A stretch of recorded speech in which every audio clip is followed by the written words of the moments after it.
Hi అండి, అందరికీ జై శ్రీరామ్.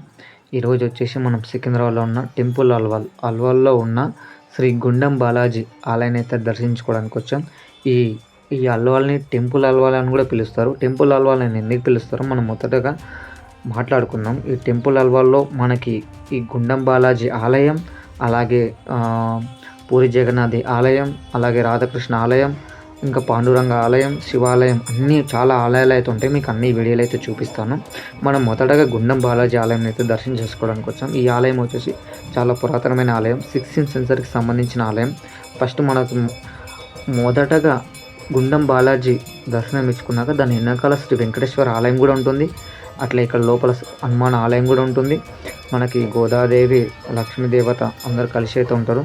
చాలా ప్రశాంతంగా అయితే ఉంటుంది. మనకి ఈ ఆలయం దర్శించినప్పుడు మనకు ప్రశాంతంగా ఒక ఫీలింగ్ అయితే కలుగుతుంది. మీరు ఎప్పుడైనా అల్వాల్కి వచ్చినప్పుడు ఈ ఆలయం అయితే తప్పకుండా దర్శించండి. చాలా పురాతనమైన ఆలయం. మిగతా ఆలయం గురించి మనం మాట్లాడుకుందాం. ఫస్ట్ మనం ఈ ఆలయం అయితే చూద్దాం.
చూసాం కదా, మనం గుండం బాలాజీ ఆలయం దర్శనం చేసుకునే పని దాని పక్కనే మనకి రాధాకృష్ణ మందిర్ అయితే కనబడుతుంది.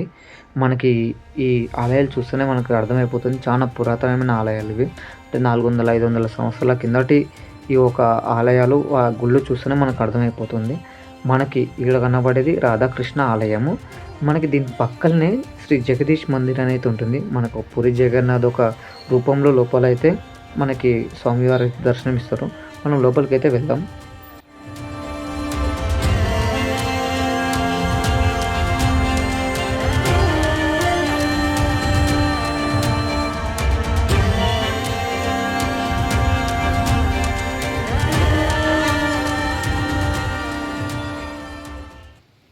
చూశారు కదా, ఇది వచ్చేసి మనకి జగదీశ్వర ఆలయం దర్శనం చేసుకొని బయటకు వచ్చిన పని. మనకు వచ్చేసి దానికి ముందరనే మళ్ళీ శ్రీ పండరీనాథ ఆలయం అయితే కనబడుతుంది. ఇది వచ్చేసి మనకి పండరీనాథ ఆలయము. ఇక్కడ పూజలు, యాగాలు ఏదైనా కానీ ఇక్కడ చేసుకునే వాళ్ళు చాలామంది అయితే ఉంటారు. మనం ఈ మూడు ఆలయాలు మనం ఇప్పుడు ఎన్ని ఆలయాలు దర్శనం చేసుకున్నాం? గుండం బాలాజీ, శ్రీ వెంకటేశ్వర బాలాజీ, రాధాకృష్ణ ఆలయం, తర్వాత వచ్చేసి మనకి పూరి జగన్నాథ ఆలయం, శ్రీ పండరీనాథ. ఈ టెంపుల్స్ అన్నీ అయిపోయినాక కొంచెం ముందరికి అలానే రోడ్ పట్టుకుని వస్తే మనకి ఇక్కడ మళ్ళీ పురాతనమైన ఆలయం, శివాలయం అయితే కనబడుతుంది. మనం ఈ శివాలయం లోపలికి వెళితే మనకి ముగ్గురు అన్నదమ్ములు అయితే దర్శనం ఇస్తారు. విఘ్నేశ్వరుడు, అయ్యప్ప స్వామి, కుమారస్వామి, వీళ్ళు ముగ్గురు అయితే ఒకటే దగ్గర ఉండి మనకు దర్శనం ఇస్తారు. శివుడైనా కానీ గంగాదేవి, పార్వతీదేవి, హిమాలయాల్లో ఉన్న శివ పార్వతుల ఒక స్వరూపాన్ని కూడా ఇక్కడ అలంకరించి అయితే చూపిస్తారు మనకి. ఈ ఆలయం కూడా చాలా ప్రశాంతంగా, మనకి కూడా ఇది ఓల్డ్ 16th సెంచరీకి సంబంధించిన ఆలయం కాబట్టి మనకి టెంపుల్ అల్వాల్లో వచ్చినా మనకి ఈ ఆలయాలన్నీ దర్శనం చేసుకోవచ్చు. ఇక్కడ గోశాల అయినా కానీ, ఇక్కడ నాగదేవతల ఒక విగ్రహాలైనా కానీ మీకు అన్ని ప్రశాంతమైన మీరు ఒకే దగ్గర ఇన్ని ఆలయాన్ని ప్రశాంతత అనుభూతి పొందుతారు మీరు టెంపుల్ అల్వాల్కి వస్తే. సో మీరు టెంపుల్ అల్వాల్కి వస్తే ఇన్ని టెంపుల్స్ అయితే దర్శనం చేసుకుంటారు.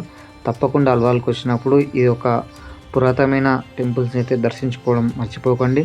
ఇంకొక విజ్ఞప్తి ఏంటంటే ప్రతి తల్లిదండ్రులకు చెప్పేది ఒకటే, మన హిందూ కల్చర్ని మన పిల్లలకి నేర్పించండి. పద్ధతమైన డ్రెస్సులు వేసుకోవడానికి నేర్పించండి. ప్రతి ఒక్క అమ్మాయికి కూడా నా విజ్ఞప్తి ఒకటే, మీరు చున్నీ వేసుకొని సంప్రదాయమైన డ్రెస్సులు వేసుకొని, దుస్తువులు వేసుకొని వచ్చి గుడిని దర్శించండి. మీకు అనుకున్న కోరికలు తప్పకుండా నెరవేరుతాయి. మీరు బయటికి వెళ్ళినప్పుడైనా మన ఒక హిందూ కల్చర్ని కాపాడండి. జై హింద్, జై శ్రీరామ్.